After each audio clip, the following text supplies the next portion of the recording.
여러분 주말 잘 견디셨습니까? 김명준의 뉴스파이터입니다. 여러분은 이웃 사촌의 범위를 어떻게 보십니까? 제가 알려드릴까요? 땅을 샀다고 했을 때 배가 아픈 범위까지가 아닐까요? 예, 농담이었는데요. 네, 요새는 거의 사라진 단어 이웃 사촌. 하지만 몸소 이웃 사촌이란 개념을 만들고 있는 사람이 있는데요. 이중근 구영그룹 회장이 작년에 자신의 고향 사람들과 동창들에게 현금을 5천만 원에서 1억 원까지 나눠준 것도 모자라서 이번엔요, 잘 들어보세요. 2021년부터 아이를 낳은 직원 70여 명의 자녀에게 1인당 1억 원씩을 지원해서 화제입니다. 대박 사건.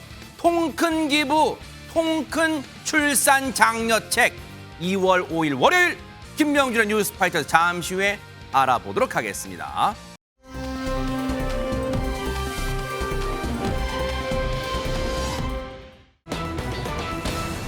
세상에, 강남 도로 한복판에서 정말 끔찍한 사고가 벌어졌습니다. 하재근 평론가님. 예, 그제 새벽 4시 반쯤에 서울 강남구 논현동의 한 도로에서 네. 한 승용차가 사고를 낸 건데요. 네. 당시 영상이 있습니다. 아하. 영상을 보시면 이제 어느 오토바이가 도로를 이제 달리고 있는데 네. 빠르게 여기서는 느껴지지만 정상적인 속도로 가고 있습니다. 네. 그런데 오토바이 뒤를 흰색 차량이 굉장히 빠른 속도로 어머나? 지금 덮치고 만 거예요. 그래서 사고의 충격으로 오토바이 운전자는 튕겨져 나갔고 어머나. 곧바로 병원으로 이송됐습니다.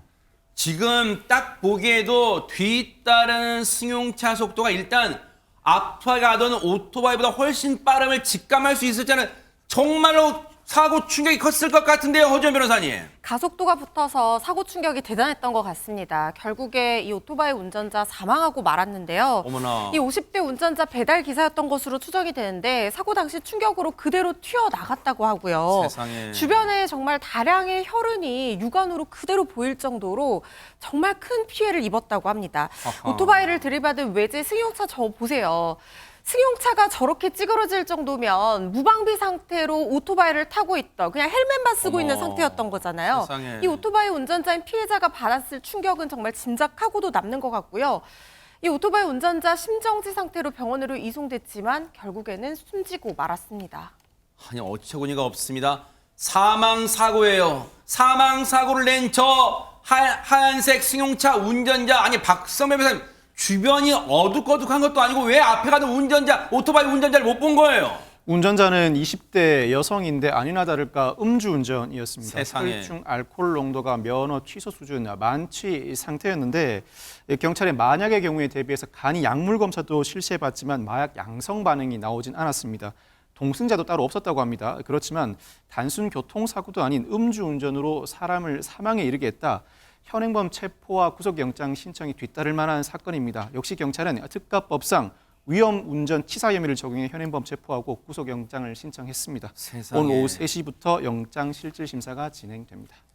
또 음주운전이에요. 그것도 만취 상태로 운전대를 잡았다가 한 고귀한 생명을 지금 앗아간 거잖아요. 허지원 변호사님 지금 진짜. 그러니까요. 그렇게 하지 말라고 해도 이렇게 술을 먹고 운전대를 잡고 저렇게 빠른 속도로 오토바이 운전자를 뒤에서 충격해서 사망하게 한 것도 너무나 충격적인 일인데, 그런데 이 여성 운전자가 20대 여성 운전자였다고 하는데요. 사고 직후에 보인 모습도 정말 공분을 불러일으키고 있습니다. 왜요? 목격자 글에 따르면요. 저렇게 반려견을 껴안고 그냥 가만히 앉아 있었다는 거예요. 아무런 구호 조치도 하지 않았다고 하고요. 지금 저렇게 앉아있던 거예요? 네, 그리고 경찰이 출동을 했는데 경찰에게 협조를 하지도 않았고 경찰이 강아지를 분리하려고 하니까 싫다고 찡찡대면서 엄마랑 통화하겠다 이렇게 얘기하면서 경찰과 몇 분간 실랑이까지 벌였다고 하고요.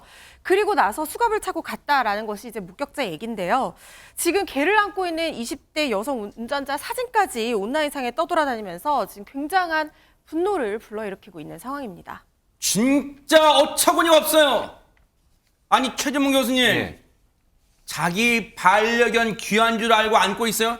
아니, 숨진 오토바이 운전자가 지금 강아지만도 못해요? 강아지 목숨만도 못합니까? 지금 강아지는 정말 아끼고 안겨서 분리 좋지 않으니까 싫다고 찡찡 칭얼대고 그래놓고 아무런 구호조차 않고요? 지금 이게 할 짓이야 진짜. 사람으로 살 일이 아니죠. 아니 자기가 피해를 냈잖아요. 어쨌든 부딪힌 거 아닙니까 뒤에서? 그러면 앞에서 튕겨져 나가서 오토바이에서 튕겨져 나간 분의 상태가 어떤지 구호 조치는 돼야 되는지 아니면 정말 필요하다면 빨리 전화해서 119 불러가지고 병원으로 이송을 하든지 이런 세상에 방법을 진짜. 취해야 되는 거 아니에요? 아니 그런데 지금 태도를 보면 이 영상을 제보한 사람의 말에 따르면 이 50대 남성이라고 그래요. 사고를 당하신 분이 피해자가 홀로 아이를 키우고 있는 분이래요. 세상에. 그럼 홀로 아이를 키우는 가장이 지금 먹고 살기 위해서 열심히 일하다가 저런 남겨진 사고가 아이들을 나잖아요. 어떻게 그러면? 그러니까요. 근데 거기에 대해서는 아무런 감정적 이입도 없는 것 같아요. 제가 볼 때는. 그러니까 이 사람 같은 경우에 한 가정이 풍비박산이 났음에도 불구하고 본인은 사고 나자마자 음주 상태에서 강아지를 안고 밖에서 그냥 앉아 있었어요. 구호 조치도 전혀 안 하고. 또 하나는 경찰이 와서 그 분리조치를 하려고 그랬거든요. 강아지를 분리조치하려고 했더니 그러면 화를 내고 소리를 지르고 맹렬히 저항하고 이렇게까지 했다는 거예요. 그렇게 강아지가 소중하면 남의 생명 소중한 줄 아세요. 다른 사람의 생명은 소중하지 않습니까? 본인이 피해를 내서 다친 사람에 대해서 그런 궁일한 마음, 안타까운 마음도 못 가진 사람이 자기 강아지는 제대로 키울 수 있을지 심히 우려되는 상황이라는 생각까지 듭니다. 목격자분 얘기가 맞다면요. 너무너무 이건 기가 찬 정도가 아니라 너무너무 화가 나서 소리도 못 지르겠어요. 박성배 변호사님 다시 말씀드리지만 사람 목숨이 자기가 키우는 개만 또 못해요? 강아지만도 못합니까 지금? 일단 경찰 관계자에 따르면 운전자가 당시 만취한 상태였고 강아지를 안고 있다고 해서 죄가 되는 건 아니다. 그렇지만 구급조치 부분은 다방면으로 살펴보고 있다고 밝히고 있습니다. 뿐만 아니라 공무집행 방해 등 추가 혐의에 대해서도 수사해봐야 할 것 같다.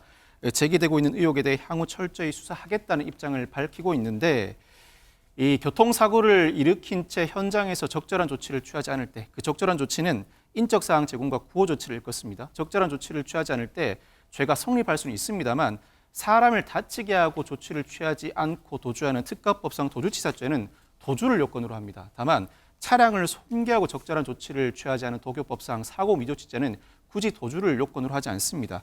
이런 이 특가법상 도주치사죄는 성립 가능성은 낮아 보이지만 검토는 필요해 보이고 아울러 도교법상 사고 미조치도 검토는 필요해 보입니다.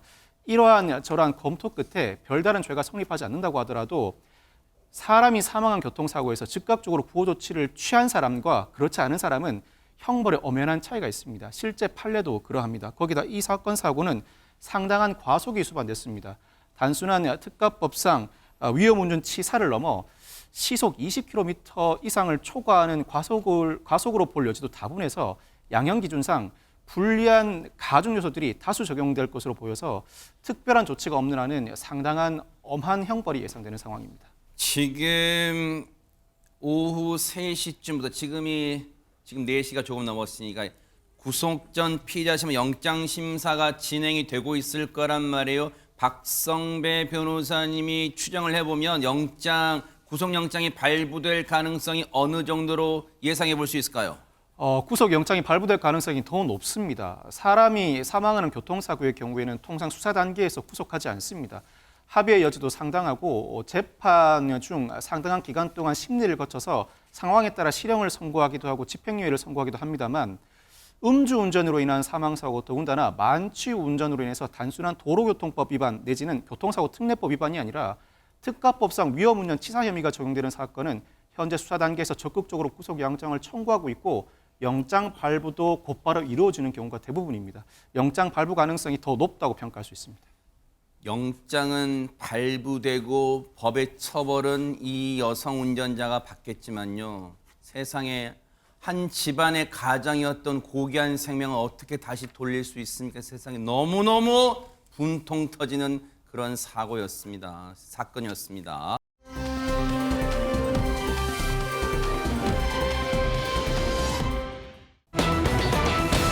자, 분위기 바꿔볼게요. 출산 지원 타자 한 명당 1억 원. 세상에 이거 어디 외국의 얘기예요, 하재근 평론가님? 저 딱 들었을 때 무슨 네. 산유국에서 있었던 뭐 해외 토픽인가 그런 느낌이 드는데 네. 그게 아니라 한국에서 벌어진 일입니다. 어머나. 바로 한국의 부영그룹이 네. 직원 자녀, 새로 태어난 자녀한테 한 명당 1억 원씩 지급한다고 출산 장려책을 내놓은 건데요. 어허. 부영그룹에서 5일에 서울 중구 본사에서 시무식을 했습니다. 네. 거기에서 이중근 부영그룹 회장이 심각한 저출산 문제에 대응하기 위해서 2021년 이후에 태어난 70명의 직원 자녀 1인당 현금 1억 원을 지원하는 출산 장려책을 시행하겠다라고 발표한 거예요. 대박 사건. 그리고 또 이게 이번에 이례적인 이벤트적인 그런 게 아니라 앞으로도 이 정책을 계속해서 운영할 계획이라고 합니다. 야, 저 눈이 휘둥그레지는 지금 듣는 저희가 또 시청자분들도 눈이 휘둥그리고 귀가 솔깃한 이 얘기가 바로 때마침 오늘 시무식 때 얘기 나왔대요. 한번 얘기 들어보시고 이어가 보도록 하겠습니다.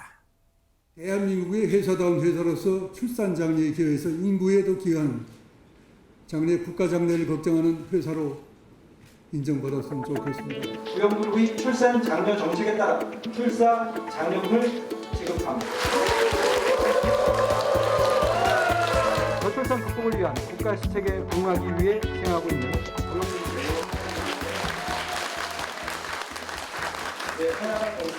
우리 합쳐서 1억이요? 1인당 1억. 그럼 이거 잘못 써줘. 옆에 하나 더 있습니다. 또 있어.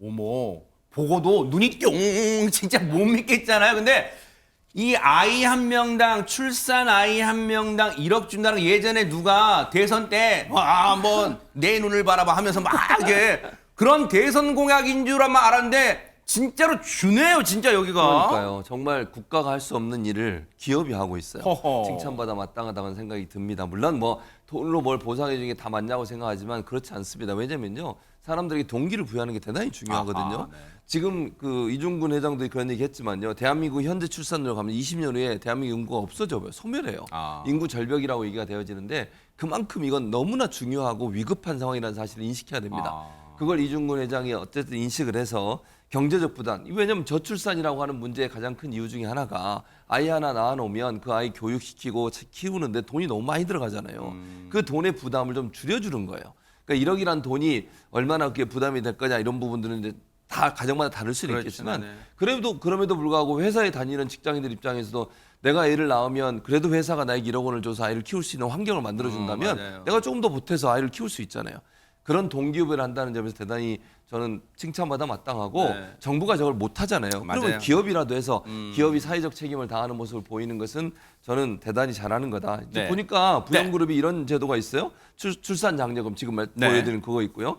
그다음에 자녀 대학 학자금 지급을 해준대요. 좋겠다. 네. 그러니까 이제 다 좋겠다고 얘기하시잖아요. 네네. 그거 느낌 많이. 직계 가족 의료비 지원도 어머, 있고요. 좋겠다, 진짜. 자녀 수당 지급 어머나. 이런 걸 보면 자녀 수당 그렇죠. 신박한데요. 네네. 가족들이나 아이들을 기르기 좋은 환경을 만들기 위해서 직원들을 위한 여러 가지 복지 혜택을 시행하고 있는 것으로 알려지고 있습니다. 그런데요, 정말 눈이 진짜 휘둥그레지잖아요. 근데 이게 이번에 주는 게 2021년 이후에 출생한 자녀한테 주는 거잖아요. 1억씩, 한 명당 1억씩. 혹시 직원분 중에 허준 변호사님, 회장님, 저희 아이는 2020년에 태어났는데 어떻게 안 될까요? 혹시 이런 직원도 있을까요? 둘째 낳으시면 되죠. 아, 근데 부영그룹의 이 슬로건이요. 사랑으로 이거거든요. 아 맞아요. 네. 얼마나 회사를 사랑하게 되겠습니까? 아하. 이런 제도가 있으니까 둘째를 또 계획할 수 있게 해주잖아요. 그러네요. 그야말로 가족 사랑을 실천하는 그런 내용이 아닐까 싶은데 지난달 3일 이 아이를 출산한 손정현 주임이라는 분이요. 네. 아이 낳고 기른다는 게 경제적으로 얼마나 어려운지 출산 전후로 정말 걱정이 많았는데 이렇게 파격적으로 지원해 주니까 마음 놓고 실제로 둘째도 계획을 할 수가 있게 됐다 이렇게 얘기를 하고 그러겠네요, 있고요. 진짜, 네. 회사가 큰 버팀목이 돼줘서 감사한 마음이다 이렇게 얘기하면서 네. 이 직원들도 굉장히 반응이 뜨겁습니다. 아하. 부영 이중근 회장의 이른바 이런 통 큰 모습이 처음이 아니란 얘기가 있는데요, 박성배 변호사님. 이 부영그룹이 국내의 다양한 분야에서 기부한 금액이 1조 원이 넘는다고 합니다. 이 회장 개인도 현금과 물건 등 2,600억 원을 고향에 기부했다고 하는데 예를 들어서 지난해 6월에 고향 순천의 운평리 6개 마을 주민 280여 명에게 1인당 2,600만 원에서 1억 원씩을 나눠줬다고 합니다. 어머나. 뿐만 아니라 이 동산초, 순천중, 순천고 동창생 230여 명에게도 각각 5천만 원에서 1억 원을 전달했고 네. 이후에 뒤늦게 연락이 닿은 동창생 10명에게도 1억 원씩을 건넸다고 합니다. 어머 대박 사건이에요. 관련해서 이중근 회장 얘기 들어보시고 이어가 보도록 하겠습니다. 이웃이라는 것이 전부 제게는 사촌벌입니다. 저희 사촌, 같은 동네 이웃 사촌, 학교 동기 사촌, 제가 부자가 됐다 할 때 그 사람이 부자가 돼서 내게 뭐가 이로우냐. 하나 이로운 게 없이 뭐 사촌 논상은 빼앗부다는 식으로 불편한 심정이 오히려 있을 것 같은 생각이 들어서 이렇게 좀 나눠서 가지면 금융요법으로 치료가 가능할 건지, 제가 나이가 지금 빼먹었습니다. 그래서 곧 죽을지 모를 텐데 죽을 때는 전혀 못 가져간다 하던데 이것을 사촌에게 혜택을 단 1원이라도 줄 수 있으면 줘보자. 지금 얘기 들어보니까 기부라는 표현을 일절 안 쓰고 뭐 다른 표현을 쓰네요 지금. 이웃 사촌이니까 준다는 거잖아요. 아. 저도 저번에 이웃 사촌이 되고 싶네요. 네. 그러니까 사실은 저는 저번에 말씀을 들으면서 이런 생각이 들었어요. 본인도 그런 얘기 하시잖아요. 연세가 많으셔가지고 언제 이제 뭐 인생을 마감할지 모르지만 가져갈 수도 없는 거 아니냐. 그러네요. 이거 네. 이웃들에게도 나눠주고 또 본인의 고향 마을이잖아요. 고향 마을은 사실은 저분이 어려서 태어나서 성장하는 배경이 됐던 곳이고 아. 그분에 있는 어른들이나 그분들과 얼마나 친목이 있었겠어요. 그러니까요. 그분들의 네. 자녀들이겠죠. 또 친구들과 함께 학교 다녔고 본인이 성장했던 배경을 만들어준 그 환경에 대해서 고마움을 표현하는 방식이라고 생각해요. 그러니까 저는 저런 모습이 사실은 아까 제가 기업의 사회적 책임 얘기를 많이 드렸는데 기업이 사회에 어떻게 기여할까? 아. 돈이 많다고 해서 그 돈 다 가지고 갈 수 없는 거잖아요. 맞아요. 인생을 네. 마무리하면. 그거 사회를 위해서 좀 환원해주고 어려운 사람을 위해서 도와주고 또 나와 관계된 사람들에게 그분들이 좀 더 행복할 수 있는 일에 쓸 수 있다고 하면 그것을 행복을 느끼는 거 아니겠어요? 네. 이웃 사촌이라는 표현이 사촌이 땅 사람 배가 아프다는 표현이 아니라 네. 그 사촌, 이웃 사촌이라는 표현 자체가 본인의 지금을 만들게 된 배경이라는 사실 앞에 감사를 표하고 네. 그분들이 그렇게 도와준 것에 대한 감사를 표하는 것이니까 얼마나 훈훈하고 기쁜 일이겠습니까? 네. 저는 이중근 회장이 이렇게 베풀면서 도리어 본인이 행복감을 아하. 느꼈을 것이다. 그렇게 생각합니다. 네. 뭔가 지금 우리 사회가 좀 훈훈해진다 이 사연 덕분에요. 그런 생각도 해봅니다.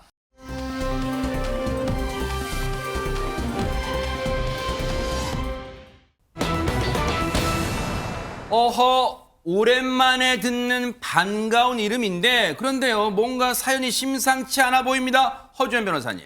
이름만 들으면 누구나 아는 배우 신구 씨 아하. 몸이 안 좋으시다고 해요. 아이고. 올해로 나이가 벌써 88입니다. 어머나. 1962년에 데뷔를 하셨고요. 무려 60여 년간 배우로 활동해온 신구 씨인데 그런데도 여전히 지금도 연극 무대에 올라서 열연을 펼치고 있거든요. 이 뒤에는 남모르는 고통을 감내한 노력이 있었어요. 아하. 2년 전인 2022년 급성 신부전증 진단을 받고 병원에 입원을 하기도 했다고 합니다. 신부전증이라는 게 쉽게 말씀드리면 심장의 기능이 좀 떨어진 상태예요. 그래서 정상적으로 뛰지 않고 천천히 뛰다 보니까 그대로 놔두면 산소 공급이 부족해지고 뇌졸중으로도 이어질 수 있는 그런 병이거든요. 그래서 심장 박동수를 조정해주는 인공 심장 박동기를 심장 속에 삽입하는 시술을 하고 생활을 하고 있는 겁니다. 세상에. 하지만 배우 활동을 중단한 게 아니고요. 고도를 기다리며라는 연극으로 무대에 올라서 정말 열연하면서 끝까지 지금 연기 투혼을 불사르고 있는 상황인데요. 이런 신구 씨 모습이 최근 배우 조다란 씨의 유튜브를 통해서 알려졌습니다.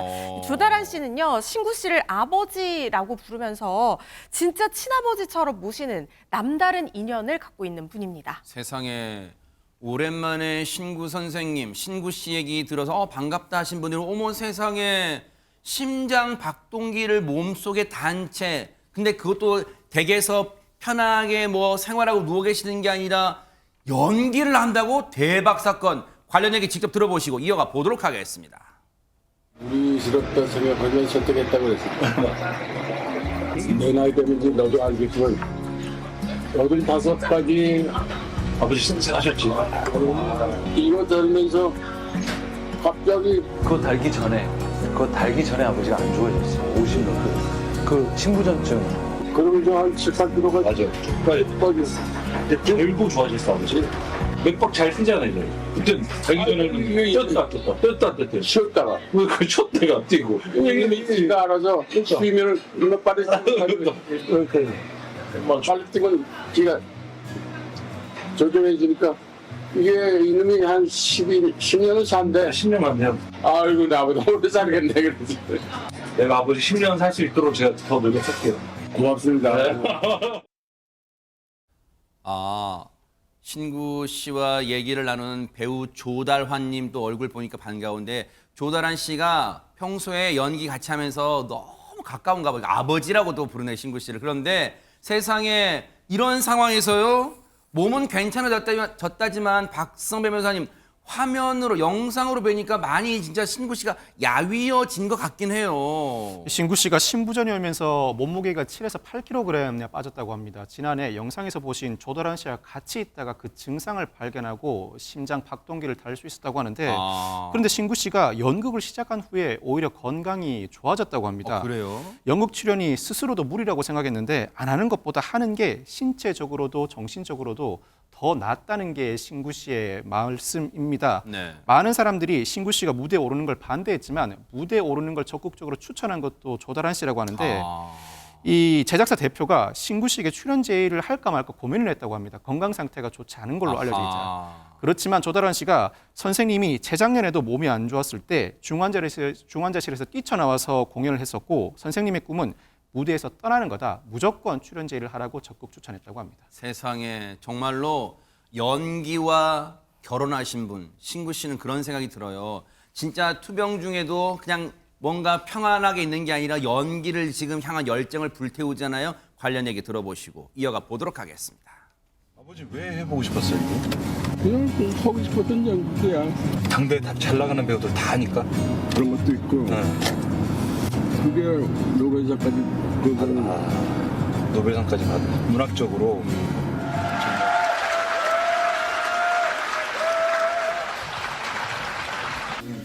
아이고. 젊은이들 웃좀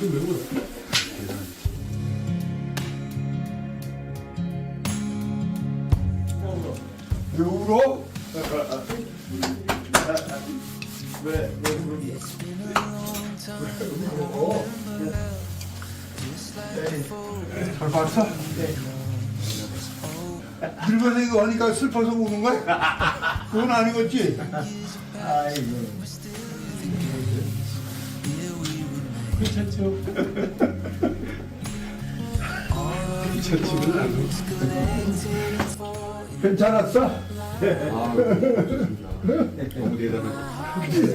무슨 짓을 하시는 거예요?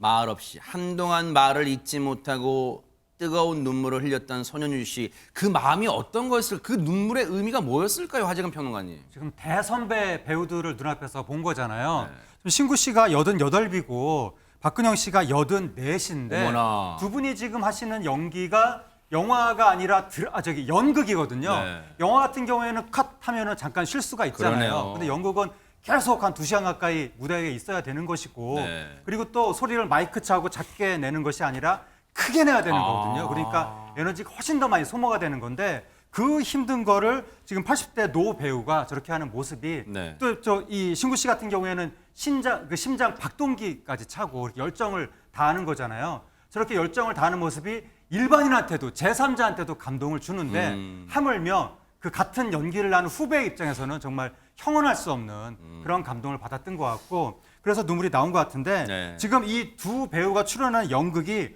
50회로 예정이 돼 있는데 그래요? 이미 다 매진이 됐다고 합니다. 어머나. 신구 씨가 날마다 부적처럼 입는 그 셔츠하고 바지가 있는데 공연 직전까지 항상 그 옷을 입으면서 이 공연 50회까지 다 마치겠다고 세상에. 그렇게 이야기하면서 연기에 매진하고 있다고 합니다. 최재문 교수님 아까 손현주 씨가 물론 친하니까 그런 말 하시겠죠. 무대에서 지금 무슨 짓들 하시는 거예요? 아주 그랬습니다. 사실은 후배 입장에서는 물론 정말 저렇게 노익장을 발휘해서 연기하시는 거 박수 쳐드리고 계속했으면 좋겠어요. 네. 근데 늘 안타까운 면도 있잖아요. 지금 예를 들면 손현주 씨 입장에서는 두 분이 저렇게 연극하고 이런 거 보면서 그 후배로서 좀 뭐랄까요? 그 힘들게 하시는 부분에 대한 안타까움 이런 부분들이 표현되기 진짜 말로 설명할 수 없는 감정일 맞아요. 거예요, 진짜. 저도 그럴 것 같아요. 그러니까 말은 네. 안 하더라도 껴 하나 드린 것은 정말 존경스럽습니다. 이렇게까지 버텨주셔서 감사합니다. 이런 마음도 있지 않나 하는 네. 생각이 듭니다. 진짜요. 멋지다는 걸, 멋진 분이다는 걸 이번에 신구 씨를 보면서 늘 도전하는 모습, 연기와 사랑하는 모습, 늘 아마 후배 연기자분들한테 귀감이 되지 않나 생각합니다. 뉴스파이터도 멀리서나마 진짜 뜨겁게 응원해 보도록 하겠습니다. 멋지십니다.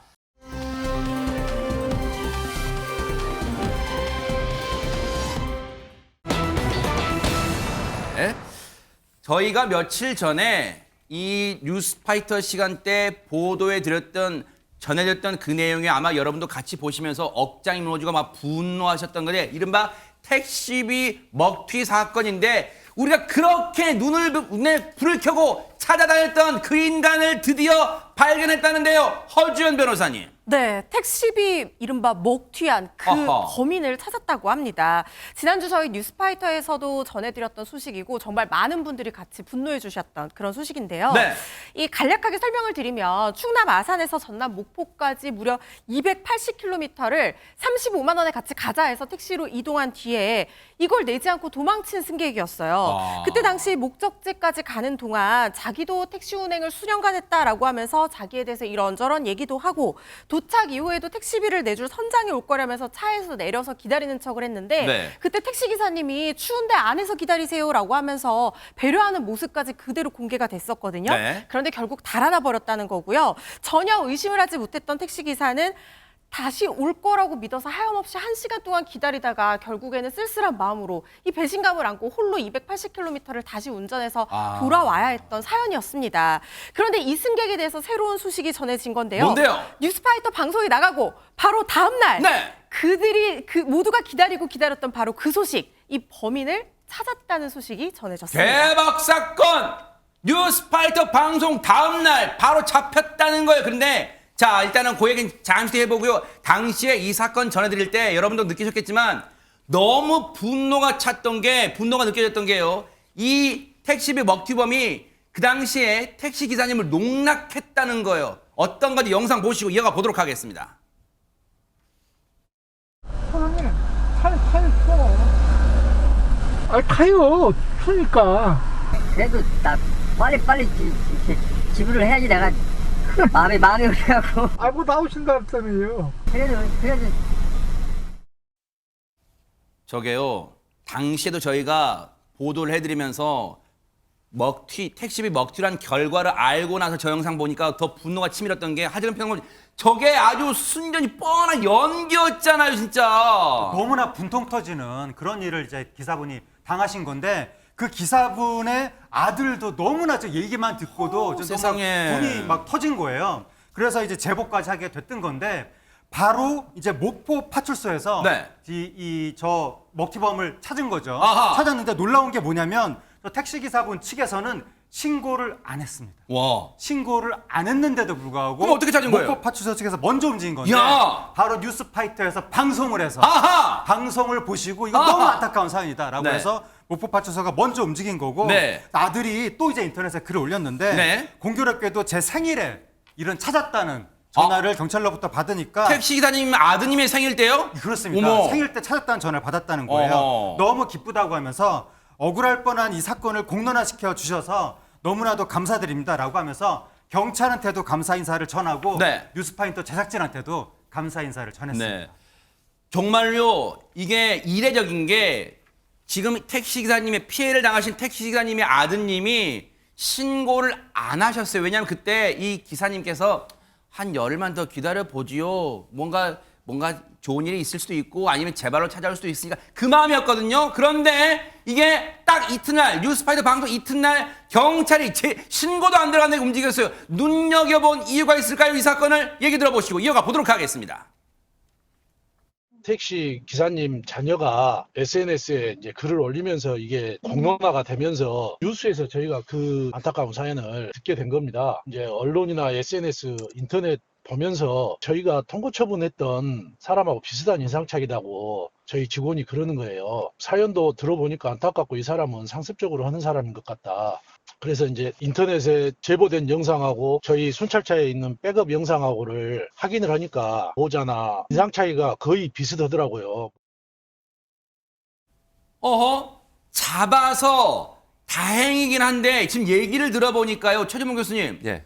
이 잡힌 사람이, 잡힌 인간이 그동안 경찰이 어떤 맡았던 사건과 좀 관련이 있는 듯한 그런 느낌이에요, 지금. 그렇습니다. 무슨 사건이냐면 네. 이 사람이 그때 아산에서 목포까지 왔잖아요. 네. 50대 남성이. 아하. 그리고 그 다음날 새벽에 무슨 일이 있었냐면요. 무전 취식을 했어요. 아하. 그러니까 식당에 들어가가지고 다음날 새벽에 무전 취식을 해서 범칙금 처분을 받았던 거예요. 그러니까 통고 처분이래. 지금 저 앉아있는 장면 보이시죠? 무전 취식이라고 돼 있고 다음날 새벽이라고 돼 있는 저 장면입니다. 저 앉아있는 사람이 바로 50대 그 남성이에요. 저걸 경찰이 체증 사진 찍어놨나 보군요. 그렇습니다. 그러니까 무임승차하고 그 다음날 새벽에 무전 취식하다가 약 한 4만 5천 원 정도의 음식을 먹고 결국 술에 취해가지고 버티고 있던 걸 경찰에 신고를 했고 경찰이 와서 지금 범칙금 발부를 한 상황이고요. 네. 근데 이제 저걸로 끝났으면 못 잡잖아요. 아하. 근데 경찰이 보니까 어디서 많이 본 인상인 거예요. 네. 오차김새도 그렇고 모자도 그렇고 그래서 결국 아까 지금 인터뷰한 내용처럼 우리 방송도 보고 또 인터넷에 올라온 글도 보고 하니까 다시 순찰자에 녹화되어 있는 영상을 다시 보게 된 거죠. 네. 그래서 찾아낸 게 뭐냐면 이 모자의 로고예요. 저기 지금 로고가 약간 보이는데 저 로고가 너무 똑같았던 그러네요. 거예요. 그래서 이 사람을 잡고 보니까 결국 그때 도망갔던 그 사람이 이 사람이 맞았던 것이고요. 이 사람 상습범인 게요.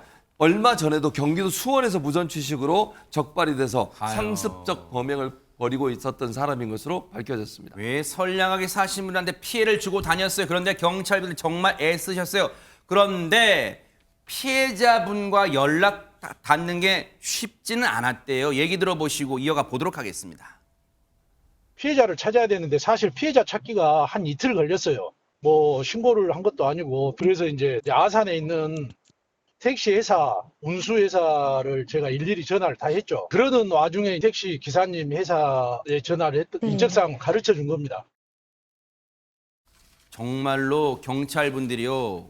우리가 그동안 경찰분들 막 강력 사건, 막 그런 큰 강력 사건에만 집중할 거라 생각했는데 정말로 이렇게 남한테 이 피해 당하고 막 그런 피해자분들 사건도 정말 관심 있게 보셨다는 얘기예요. 박성배 변호사님. 자, 반성과 사과는 별개로 당시에 피해 이 택시기사님이 손해본 게 35만 원 택시비잖아요. 그거 어떻게 되는 거예요? 아직 승격은 조사를 받지 않은 상태이고 오늘 오후에 택시기사가 아들과 함께 아산경찰서를 찾아가 피해 진술을 할 예정입니다. 이후에 네. 사건이 목포경찰서로 이첩되면 여기서 본격적인 수사가 진행될 예정인데 네. 처음부터 택시비를 지불할 의사 없이 택시를 타고 갔다면 사기죄가 성립하지만 돈을 낼 때가 돼서 찾아봤더니 돈이 없다. 이런 경우에는 사기죄가 성립하지 않습니다. 만약 승객이 이와 같은 상황에 처해 있었거나 실제로 선주가 나오기로 했는데 안 나왔다면 사기죄가 성립하지 않겠지만 무전 취식을 한 정황까지 더해본다면 사기죄가 인정될 가능성이 높아 보이긴 합니다. 택시비는 당연히 법적으로 지급할 의무가 있습니다. 수사 과정에서 이 승객이 자진해서 돈을 지급하며 합의를 요청해 온다면 다행이지만 그렇지 못하다면 나중에라도 범죄 피해 보상 청구를 해야 할 것 같습니다. 네. 지금 피해 택시 기사님이요. 이 뉴스파이터 통해서 경찰관 분들한테 감사 인사를 대신 전해왔는데 진짜로 육성으로 한번 들어보시고 이어가 보도록 하겠습니다. 진짜 이 방송을 통해서라도 경찰관한테 고마움을 전달했으면 좋겠어요, 진짜. 너무너무 고맙고, 진짜 애들 쓰셨고, 한마디로 너무 감사합니다. 뉴스 이제 보고 회사에서 전화가 왔더라고요. 일 처리 잘 했으면 좋겠다고 하고 그럼 뭐 또 의뢰 말도 이렇게 해주고 했으니까 고맙죠. 나는 처벌도 처벌이지만은 저한테 이렇게 전화라도 해서 진심어린 진짜 사과를 했으면 좋겠고 저도 사과를 받으면은 더 이상 뭐 바랄 게 없겠어요. 앞으로는 진짜 진실하게 살고.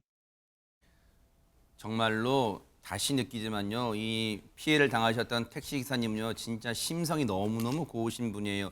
처벌은 당연히 받아야 될 거예요. 왜냐하면 이게 나쁜 행동이니까, 나쁜 범죄니까요. 대신 이 죄값을 다 받은 다음에는 착실하게 살기를 바란다는 저 택시기사님의 마음이 잘 전달됐으면 하는 그런 간절한 바람입니다. 우리 경찰관분들도 정말 고생 많으셨습니다. 고맙습니다.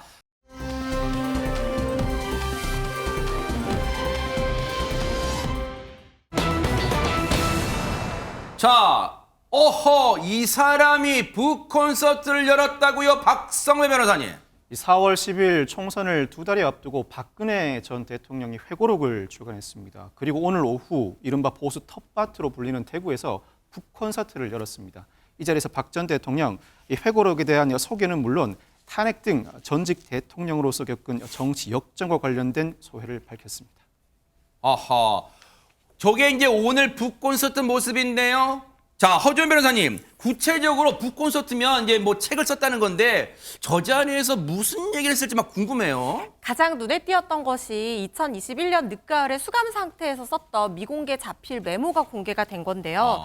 이제는 모든 멍해를 묻고 누구도 원망을 하지 않겠다라는 입장의 글인데 그때 당시에 이제 그 감옥에서 내가 다 지고 가면 해결될 것이 아닌가라는 생각에 이 글을 썼고 이걸 유영하 변호사한테 전달을 했었는데 이걸 오늘 공개를 했다고 합니다. 대통령으로 재직하면서 혼신의 힘을 다했던 일이 적폐로 낙인 찍히고 또 맡은 바 직분에 충실하게 일한 공직자들이 구속되는 것을 보는 것은 견디기 힘든 고통이었다. 그리고 처음 정치를 시작할 때부터 함께 해줬던 사람들이 모든 짐을 자기에게 건네주는 걸 보면서 뭔가 무상함을 느꼈다라고도 했습니다. 하지만 이건 모두 다 정해진 운명으로 생각하고 받아들이기로 했다고 하고요. 또 대통령으로서 한 나를 위태롭게 하는 어떤 어둠의 세력들로부터 안보를 지켜낸 것도 뿌듯했고 또 조금이라도 나은 삶을 국민들에게 드리기 위해 노력했던 시간들 보람 있었다라고 대통령 시절을 회상을 했는데요. 네. 이번에 이 회고록을 쓰게 된 계기도 아쉬운 것은 아쉬운 대로 또 잘한 것은 잘한 대로 그대로 얘기를 하고 미래 세대에게 도움이 됐으면 하는 바람에 집필을 했다고 밝혔습니다. 오늘 행사장에서 했던 얘기 좀 직접 들어보시고 이어가 보도록 하겠습니다. 이렇게 올 수 있었던 것도 그동안 거의 하루도 빠지지 않고 열심히 재활운동을 한 덕분이었다고 생각을 합니다. 먼저 간단하게 아침 식사를 저 혼자 준비를 해서 먹고 그리고 이제 제일 먼저 하는 게 재활운동이었습니다. 사과를 먹고 그 다음에 달걀 하나를 먹습니다. 1개. 그리고 시리얼과 요구르트 그리고 이제 커피 한 잔. 되게 그렇게 먹어요. 그리고 이제 그 오후가 되면 시간이 있을 때 한 30분 내지 40분 이렇게 걷습니다. 걷기 운동. 그동안에 이제 있었던 일들에 대해서 하는 얘기가 있고 또 잘못 알려진 것도 있고 또 뭐 하여튼 굉장히 얘기가 많지 않았습니까? 그래서 대통령을 지냈던 사람으로서 어쨌든 아쉬웠던 일에 대해서는 또 그냥 아쉬운 대로 또 이거는 좀 잘한 결정이다 생각한 건 또 그대로 이렇게 써서 그 밝힘으로써 이게 미래 세대한테도 교훈이 될 수 있었으면 그런 생각으로 이제 집필을 결심하게 된 겁니다. 네. 사실 이제 북콘서트에는 이제 많은 이른바 팬분들, 뭐 정치적 팬이든 아니면 그냥 심정적으로 팬 있는 분들, 뭐 다른 팬분들, 지인분들, 이게 지지자분들이 오기 때문에 일상을 어떻게 지내는가도 막 궁금하니까 아마 저런 질문을 한 것 같아요. 거기에 대한 답변도. 그런데 마침 이 자리에 또 대구의 아들 박성배 변호사님, 또 대구의 딸 허준 변호사님이 오셨는데 진짜 궁금해요, 허준 변호사님. 대구에 딱 나타나면 한번 등장하면 진짜 대구가 막 들썩들썩 합니까? 어떻습니까? 난리 나요. 진짜요? 그러니까 물론 박 전 대통령도 정치인이기 때문에 대구 사람이라고 해서 무조건 좋아하지는 않을 수 있어요. 좋아하는 분도 있고 뭐 그렇게 좋아하지 않은 분도 계시겠지만 좋아하는 분들을 참 많이 보게 되는 것 같아요. 뭐 악수도 하고 싶어하고 뭐 우시는 분도 계시고. 그래요? 아직까지는 이 대구 지역에서 박근혜 전 대통령의 영향력이라든가 네. 관심도는 상당히 높다는 생각이 들기는 합니다. 바로 그런 박근혜 전 대통령이 대구에 이제 이 모습을 드러냈는데 공개 행보를 했는데 근데 하재근 평론가님 지금 정치적으로 보면 총선이 이제 막 60일 정도, 이제 딱 2달 정도밖에 안 남아서 시점이 참 묘합니다. 그러니까 박근혜 전 대통령이 이제 모습을 나타내게 되면 외부 활동을 하게 되면 혹시 이게 정치적인 메시지가 담긴 거 아니냐, 뭐 정치 활동을 예고하는 거 아니냐 그런 이야기도 나오는데 그러면서 동시에 항상 나오는 이야기가 박근혜 전 대통령의 측근이라고 하는 유영하 변호사가 총선 출마까지 선언한 상태이다 보니까 아하. 유영하 변호사를 혹시 지원하는 의미로 지금 외부 활동을 하는 것이 아니냐라는 그 관측이 나오는 거예요. 아하. 그리고 요번에 이제 그 북콘서트 그 출판 기념회를 했는데 이것도 시점이 2월 초 지금 시점이다 보니까 아, 네. 총선 얼마 안 남았잖아요. 네. 그러니까 이것도 그런 정치적인 고려가 있는 거 아니냐라는 의혹이 제기가 됐는데 네. 유영하 변호사는 거기에 대해서 선을 쫙 그었습니다. 왜요? 지난달 22일에 출마 기자회견을 할 때도 네. 이제 기자들이 물어본 거예요. 박 전 대통령이 이번 출마에 대해서 어떤 역할을 하고 어떤 메시지를 줬느냐라고 하니까 유영하 네. 변호사가 제가 스스로 결정한 거다. 네. 박 전 대통령한테 말씀은 드리지만 허락받는 것은 아니다. 아하. 그냥 열심히 하라는 말씀만 있었다. 네. 그리고 이 저의 선거를 도와주기 위해서 북콘서트 날짜를 네. 2월 달로 잡았다는 것은 네. 정치공학적 시각이다. 네. 그냥 출판사에서 그렇게 네. 일정을 잡은 것이다. 네. 그렇게 해명했습니다. 관련해서 유영하 변호사 얘기 들어보시고 이어가 보도록 하겠습니다. 이제 박 전 대통령이 신체적으로 정신적으로 한계에 부딪혔을 때 쪽지를 하나 전달했다. 쪽지가 아니고 A4 용지 정도의 종이에 적어서 한 바닥 정도 되는데 마지막에 이제 어떤 말씀을 하셨어요. 담당 교도관한테 제가 많이 힘들어 하신다. 몸도 안 좋으시고 그래서 어떻게 병원에서 조금 몸을 돌볼 그런 게 해줄 수 있냐. 다행히 이제 교정본부에서 그걸 받아들여서 이제 그때 원래 이제 성모병원에 이제 대통령께서 수술도 하셨고 정치가 생물이니까 선거가 좀 막판으로 갈 좀 치열해지고 네네. 여러 변수도 있을 수 있으니까 여당 측에서 요청이 오면은 예전처럼 어느 지역 가서 이 후보를 당선시켜 주세요 뭐 이렇게 하시기는 체력상 문제가 있다. 조금 약한 강도로 뭐 하실 수는 있겠죠. 예를 들어 뭐 시장을 가시거나 시장을 가서서 민심을 좀. 사실 나무는 가만히 있으려고 해도 바람이 가만히 누지 않는 게 이런 자연의 이치죠. 그래서 혹시 뭔가 정치적 의미가 없다 하더라도 계속 언론들이 뭔가 의혹을 가지지 않을까 그런 생각 해보는데요. 앞으로 행보 지켜보도록 하겠습니다. 보고 계십니까? 대박 사건. 네, 안녕하십니까? 김명준입니다. 여러분과 함께하는 뉴스파이터. 다양한 소식과 뉴스를 보고 싶으시면 화면 오른쪽을 꾹 눌러 구독해 주시길 바랍니다. TV로도 유튜브로도 여러분께 한 발 더 다가가겠습니다. MBN 뉴스와 뉴스파이터를 사랑해 주셔서 고맙습니다.